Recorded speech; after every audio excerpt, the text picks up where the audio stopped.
feel it went out there? Feel the win? Did you feel it went? Oh, how did I feel it went? Pretty good. We're getting better.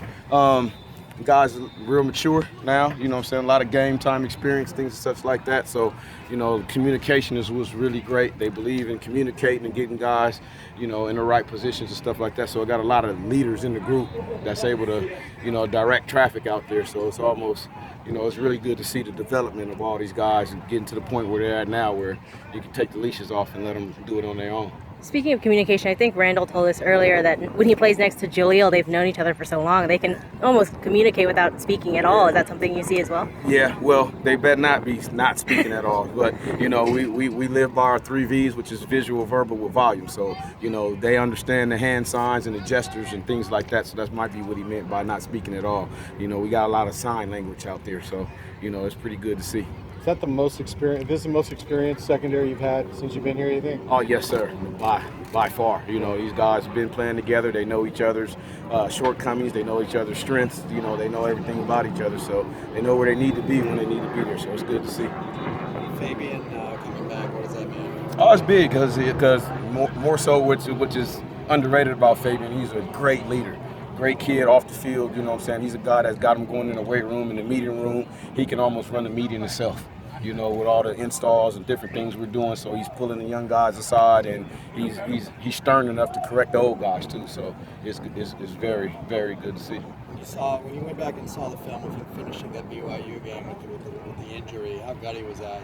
I mean, you know, you have to pull him out. You know, just little things like that. Fabian is a guy that, you know, he's gonna fight through whatever it is. So, you know, it's good. He's a warrior.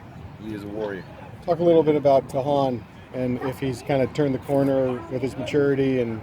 Yeah. Oh, no doubt. Tahan has a lot more confidence now. He understands where he needs to be and where he fits in the defense. So then now that helps him out tremendously as far as whatever shortcomings he may have, because he knows where he's supposed to be. Those shortcomings don't stick out as much.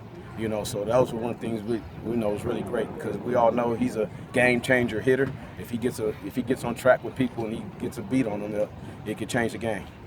Is there a competition outside or opposite of Fabian, or is it matters right now? It's open competition with them all, and that's what's good about the group, because they've been here for so long. They know it doesn't matter who starts the first play of the game. We already know that doesn't matter. You know, at the end of the day, we're all going to play a lot of football, so it's just be ready for when you next man up.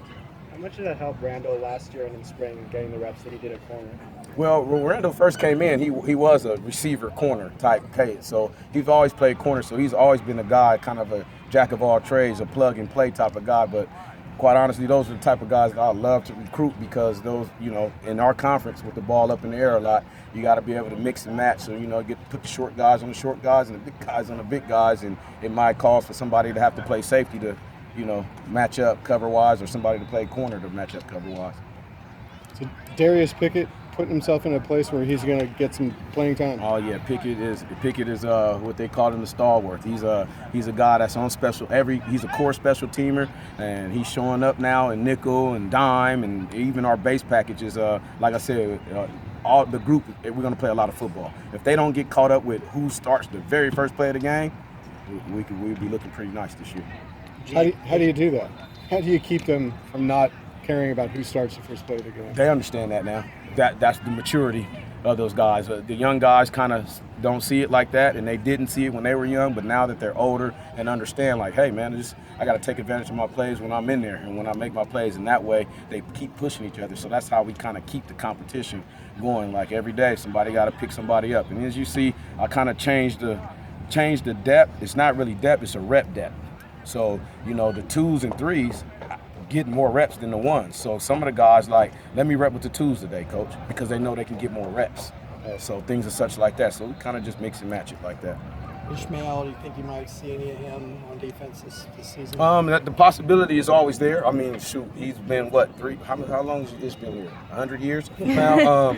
Yeah, he knows the defense inside and out. He knows all the techniques. We still get our work in, you know, behind closed doors and our press man and zone reads and any new concepts that we do coverage-wise. You know, I keep him up on it. So that's come. He kind of takes advantage of us on offense or whatever, because I give him the nuggets. But yeah, he's there for emergency. If we need it, we got him.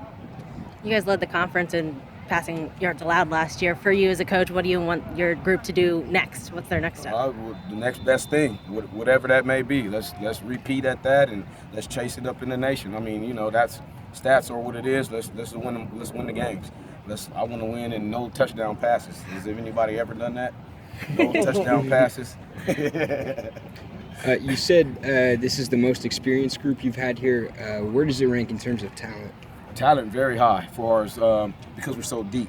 You know what I'm saying? I like to call it we're solid too deep this year, and then when the young guys are coming up. I mean, as you see, like Brandon Burton is out there flashing.